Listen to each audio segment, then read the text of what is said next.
My stepfather sold my daughter's wheelchair for drug money, so I got full custody, built a $100 million nonprofit, and now he watches from jail as I accept awards on TV. Before we move forward, please show some love by subscribing and share your location in the comments. I love seeing where our family is watching from. I was in the middle of a board meeting when my phone wouldn't stop buzzing. 3 missed calls from my ex-husband Jason, 2 from his mother, and 1 from a number I didn't recognize. My stomach dropped. Something was wrong with Zaria. My 8-year-old daughter had cerebral palsy and used a custom wheelchair that cost $12,000.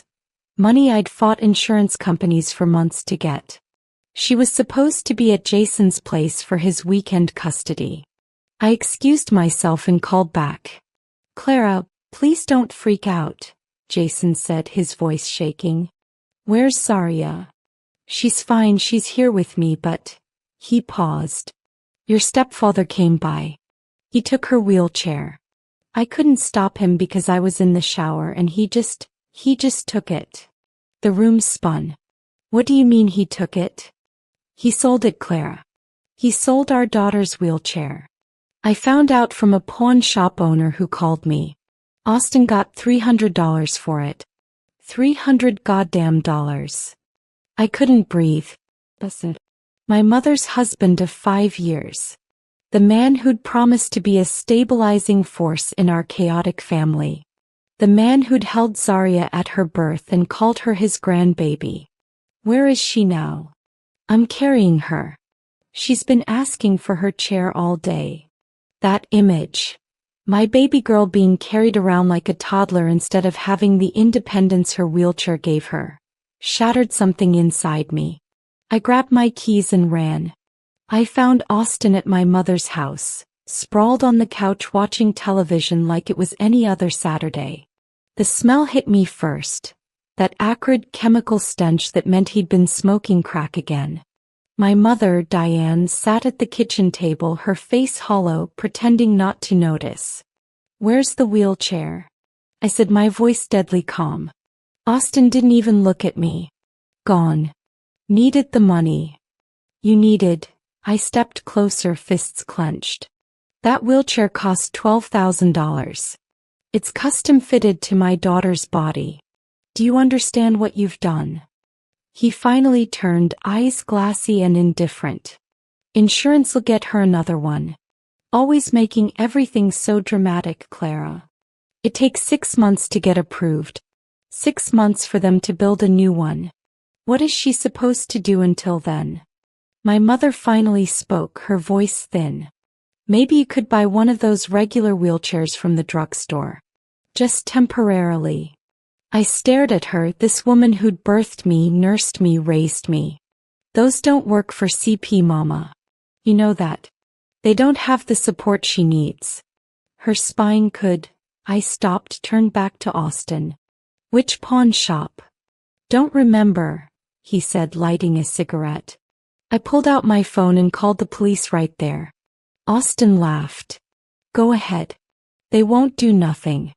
It was in my house. It was at Jason's house. You committed theft."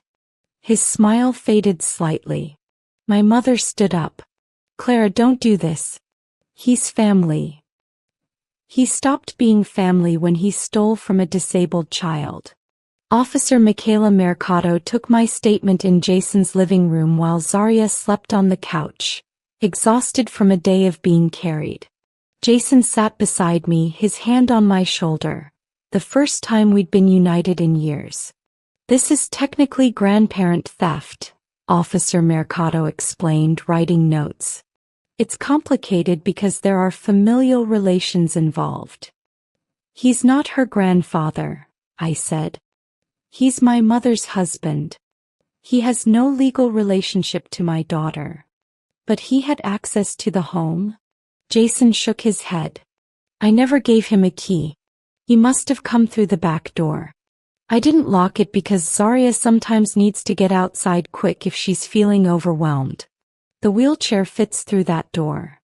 Officer Mercado's expression softened. "That's premeditation."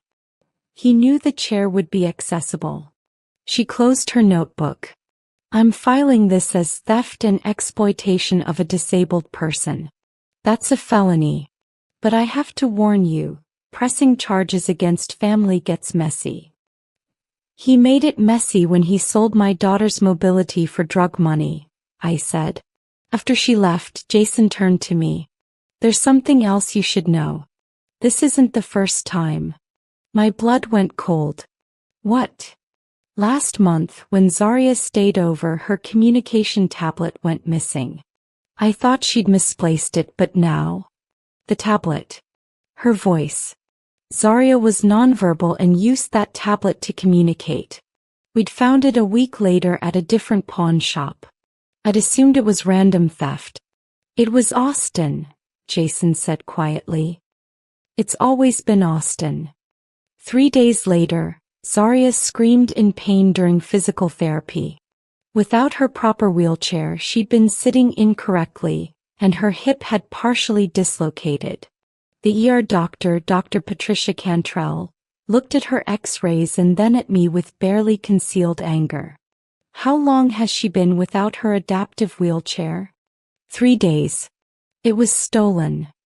Dr. Cantrell's jaw tightened. Stolen. By whom? When I explained, she set down her tablet. Mrs. Morrison, I need to be clear with you. Your daughter has spastic diplegia. Her wheelchair isn't a convenience. It's medical equipment that prevents exactly this kind of injury. Without it, we're looking at potential surgery, months of recovery, and possible permanent damage. Zaria lay on the hospital bed, tears streaming down her face, using her tablet to type. Hurts, mommy. Hurts so much. I know, baby. I know. I looked at Dr. Cantrell. What do I do? First, we sedate her and manipulate the hip back into place. Then, I'm reporting this to Child Protective Services. My heart stopped. What? I didn't do anything wrong. I know. But your daughter was injured because someone in her family circle stole medical equipment. CPS needs to document this. It protects you legally and ensures the perpetrator faces consequences. She paused. It also means if this person has unsupervised access to your child again, you could face neglect charges. The implications crashed over me. My mother. I'd have to cut off my mother if I wanted to protect my daughter. My mother showed up at the hospital with Austin. Security stopped them at the pediatric ward entrance, but Mama called me hysterical. How could you keep me from seeing my grandbaby? You brought Austin, I said flatly, watching through the window as nurses cared for Zaria. He wanted to apologize. I don't want his apology. I want the wheelchair back, and it's too late for that. Claire, baby's sick. Addiction is a disease. You of all people should understand. Don't. My voice cracked. Don't you dare make this about understanding. I watched you fight addiction for 10 years.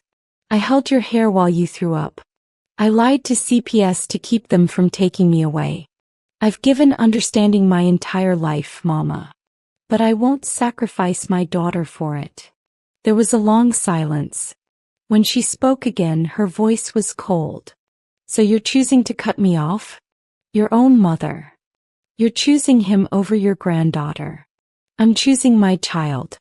There's a difference. If you do this, we're done. You hear me? Done.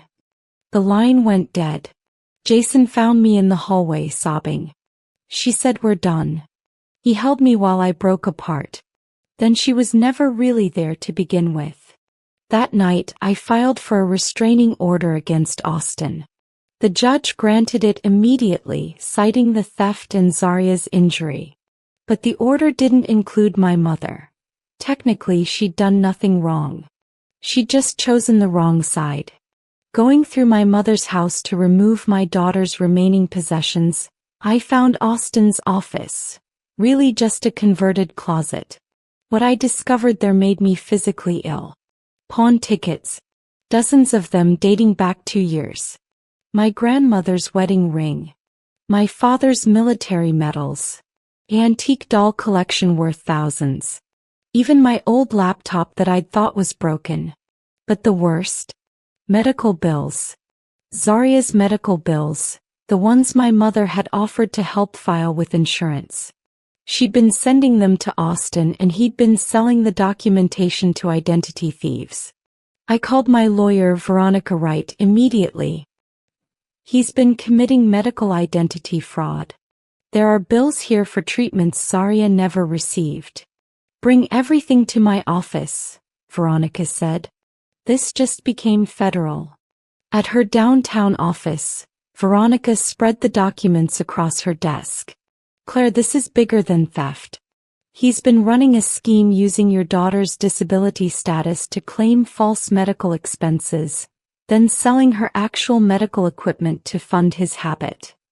Can we use this for the custody case? I was fighting Jason for full custody, not because he was a bad father, but because his building didn't have handicap access, and after Zaria's injury, I needed complete control over her care environment. Absolutely. No judge will grant him visitation now. She paused. But there's something else. With this level of fraud, the state will prosecute. Are you prepared for that? What does that mean? Your mother could face charges too. She lives with him, had access to these documents, potentially benefited from the money. I thought about my mother, about childhood memories and broken promises. Do it. Build the case. The courtroom was packed. Local news had caught wind of the wheelchair theft case, and suddenly we were everywhere. Austin sat at the defense table in an ill-fitting suit, looking smaller than I remembered. My mother sat in the gallery, refusing to look at me. The prosecutor, Assistant DA Kevin Torres, methodically built his case.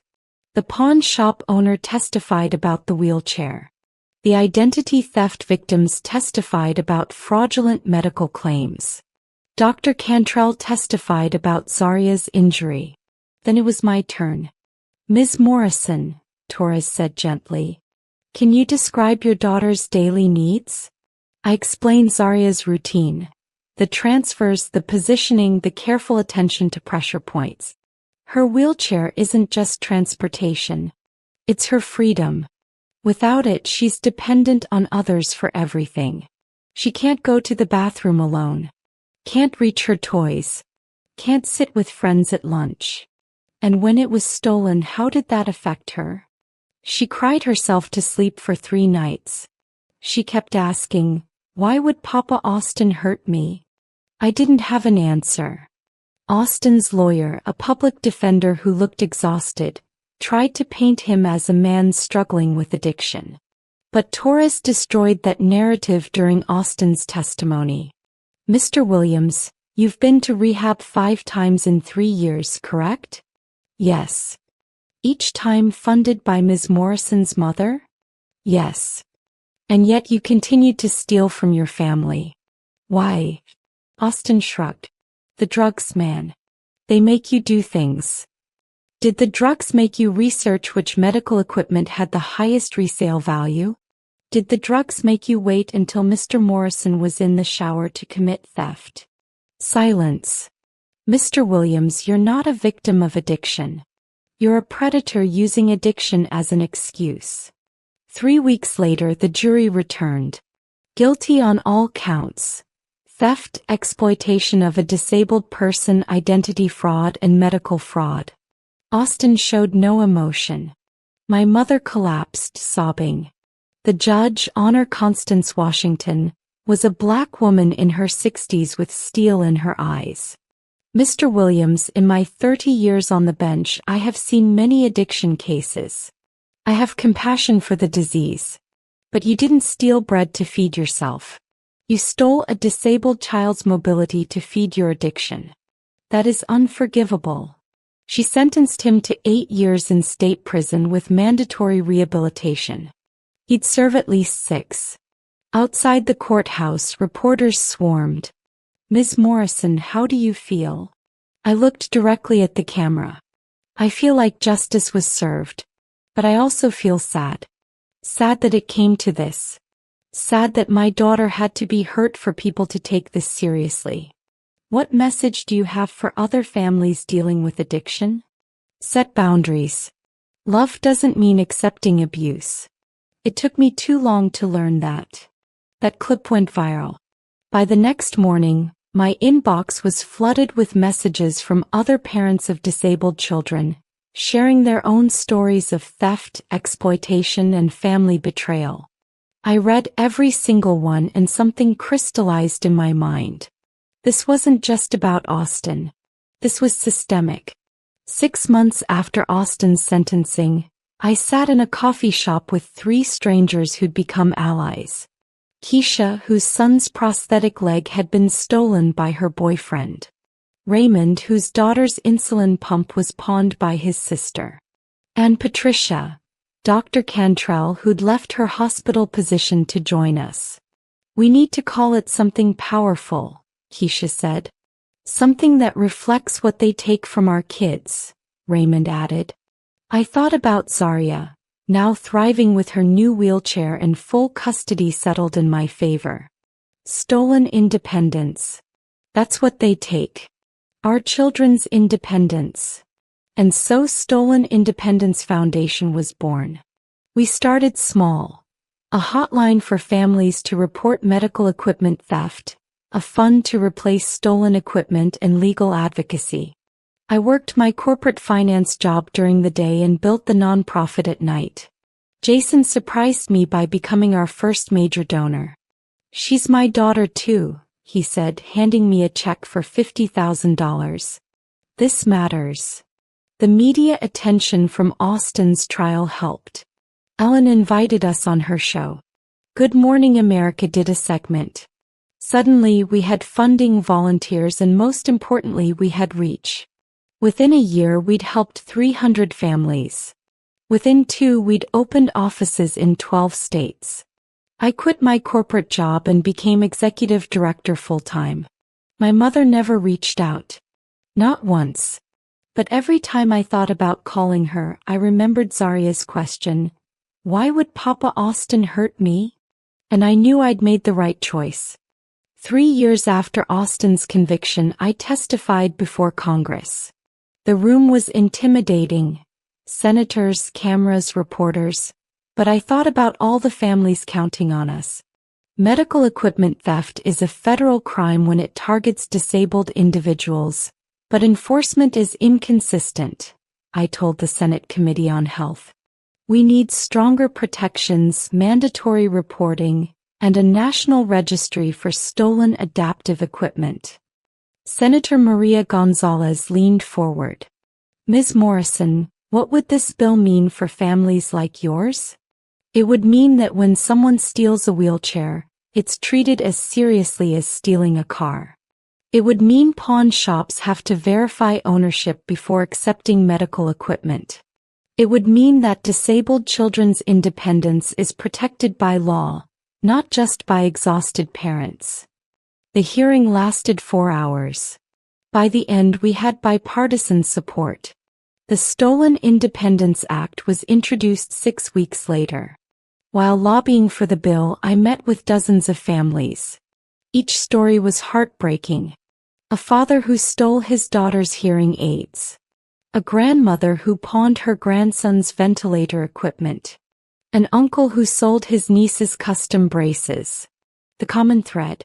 Addiction or financial desperation turning family members into thieves, and disabled children paying the price. In a CNN interview, the anchor asked, "Do you ever regret pressing charges against your stepfather?" "Never," I said. "I regret not acting sooner. I regret making excuses for him.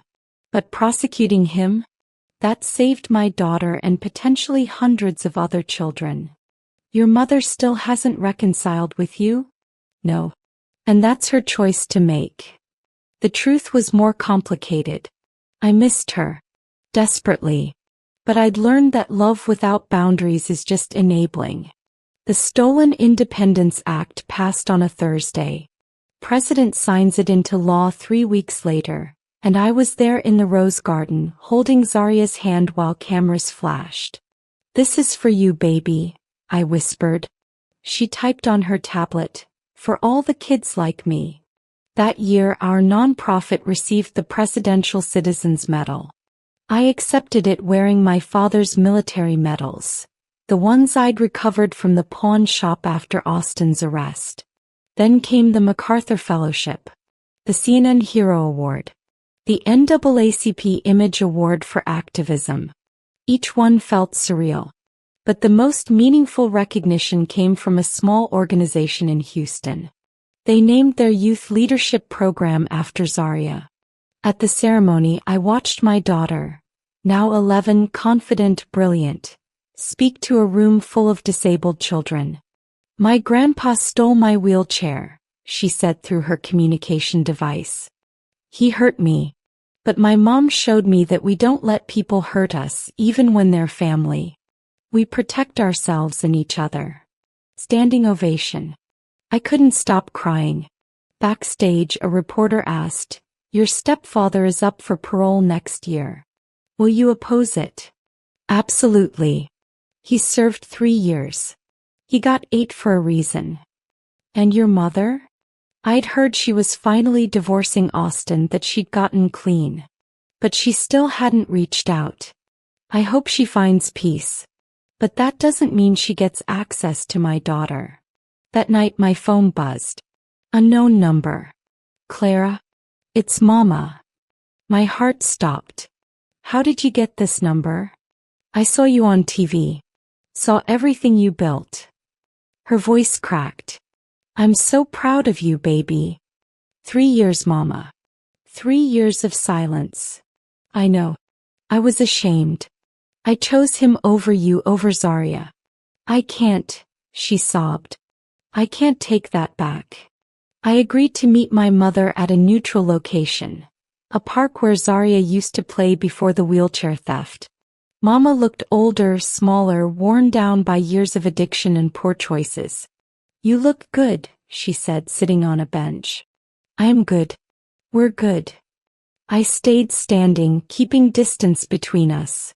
I left him. Finally. The day he went to prison, I should have left. But I stayed in that house, surrounded by all the evidence of what he'd done. She wiped her eyes. "I found letters you wrote me as a child. I found Zarya's baby pictures. I found the life I threw away. I needed you, Mama.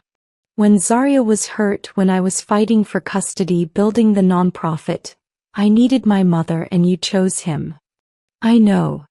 She looked at me, really looked at me. "I don't expect forgiveness. I don't deserve it. But I want you to know that I'm getting help. Real help. Been clean for 16 months. "Good. That's good. Can I?" Her voice broke. "Can I see her? Just once?" Every instinct screamed no. But I thought about the values I'd tried to instill in Zarya. Boundaries, yes. But also grace when it's earned. "Not yet. You need to prove consistency. A year of sobriety isn't enough. Call me in another year. Show me you've stayed clean. Show me you've done the work to understand why you made the choices you made." She nodded, tears streaming. "I'll do it. I'll prove it. And Mama, if you ever choose anyone over my daughter again, we're done. Forever. Do you understand?" "Yes." We didn't hug. I wasn't ready for that. But I gave her my new phone number before I left. Austin's parole hearing happened on a Tuesday. I took the day off, dressed in my best suit, and brought a folder of victim impact statements from the families we'd helped through stolen independence. He looked different, older, sober, humbled. His lawyer argued he'd completed rehab, earned his GED, and expressed genuine remorse. When it was my turn to speak, I addressed Austin directly for the first time in 4 years. "You stole my daughter's wheelchair for $300. That single act set off a chain of events that exposed your fraud, hurt my family, and separated me from my mother. But it also revealed something important. Disabled children are vulnerable in ways most people don't understand. Their equipment isn't replaceable. Their independence is fragile. And the people who steal from them aren't just thieves, they're predators. I held up the folder. These are stories from 300 families we've helped. Each one is your legacy. Each child who went without their equipment, each parent who felt helpless. That's because of you. Austin's eyes filled with tears. I'm sorry. I'm so sorry. I don't need your apology. I need you to understand that you can't hurt people and expect forgiveness just because you're clean now. Actions have consequences. You taught me that. The parole board denied his release. He'd served the full 8 years. Outside, reporters waited. Ms. Morrison, your nonprofit just received a $100 million grant from the Gates Foundation. How does that feel? I smiled, thinking about how far we'd come. It feels like we can finally do the work we've always dreamed of. Mobile units to replace equipment within 24 hours. Legal teams in every state. Education programs for law enforcement. We're going to make sure no child ever experiences what Zaria did. That night, I watched the news with Zaria. There I was on screen, accepting the Gates Foundation Award, talking about our mission. And there was Austin, a brief mention in the crawl at the bottom. Man who stole disabled child's wheelchair denied parole. Zaria looked at me. Do you think Papa Austin watches you on TV from prison? I thought about it honestly. Maybe. I hope he does. I hope he sees what I built from his betrayal. I hope he understands that he didn't break us. He made us stronger. She typed slowly. Are you still angry? No, baby. I'm not angry anymore. I'm empowered. There's a difference. My phone buzzed. A text from my mother. Saw you on the news. 18 months clean. I'm still here, still working. I love you. I showed Zaria. What do you think? Should I respond? She typed, everybody deserves a chance to be better. But she only gets one. Wisdom from an 11-year-old. I typed back, proud of you. Keep going. That night I updated my vision board. At the center, a photo of Zaria in her wheelchair, smiling, independent, free. Around it, our nonprofit's growth goals, legislation we were advocating for, speaking engagements scheduled for the next year. At the bottom I wrote, from betrayal to breakthrough. This is what fighting back looks like. Because that's what I'd learned through all of this, that the greatest revenge isn't destruction. It's transformation. It's taking the worst thing someone did to you and building something so powerful, so meaningful, that their betrayal becomes your origin story. Austin sold my daughter's wheelchair for $300. I turned that into a $100 million nonprofit that's changed thousands of lives. He watches from prison while I accept awards on television. And every time I do, I think, this is what justice looks like. This is what protecting your child looks like. This is what happens when you refuse to let family loyalty excuse abuse. My daughter has her independence. I have my purpose. And my stepfather has 8 years to think about the moment he chose drugs over a disabled child's dignity. Some people call that harsh. I call it consequences. And I call it peace.